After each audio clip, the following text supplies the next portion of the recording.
দেখেন, এমন একটা জায়গায় এসে ভিডিও তৈরি করি, আপনারা যদি ভিডিওগুলো না দেখেন, দেখার মতন কেউ নেই। আপনারা যদি ভিডিওগুলো অন্যকে দেখার সুযোগ না করে দেন, তাহলে বলার মতন কিছুই নেই, ভাষা নেই। তো যাই হোক, ভালো লাগলে ভিডিওগুলো দেখবেন, অন্যকে দেখার সুযোগ করে দেবেন। আজকে অধিক সওয়াবের একটি দোয়া আপনাদেরকে আমি শোনাবো। যদি ভালো লাগে অবশ্যই দোয়াটি পড়বেন এবং অন্যকে দেখে পড়ার সুযোগ করে দেবেন। প্রচুর সওয়াবের অধিকারী হতে পারবেন।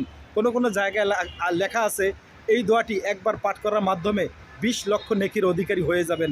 সুবহানাল্লাহ। দোয়াটি হলো, লা ইলাহা ইল্লাল্লাহু ওয়াহদাহু লা শারীকা লাহু আহাদান সমাদান লাম ইয়ালিদ ওয়া লাম ইউলাদ ওয়া লাম ইয়াকুল লাহু কুফুয়ান আহাদ। অবশ্যই আল্লাহ তাআলা আমাদেরকে বেশি বেশি পাঠ করার তৌফিক দিন, কারণ এই ধরনের ভিডিও কেউ তো দেখবে না, তারপরও করে যাব, কারণ আমি মানুষকে অনেক ভালোবাসি। এই ভালোবাসাটা যেন পরকাল জীবনেও আমার জন্য কল্যাণ হয়ে যায়, আপনাদের জন্য কল্যাণ হয়, এটার জন্য প্রচুর চেষ্টা করে যাচ্ছি। তাই বলবো, ভিডিওটি হুজুর বলে ধাক্কা দিবেন না, শুনে যাবেন কথাগুলো। সময় তো জীবনভর লস করেন, একটু আমার পিছনে লস করে দেখেন না, উপকার হয় না লস হয়।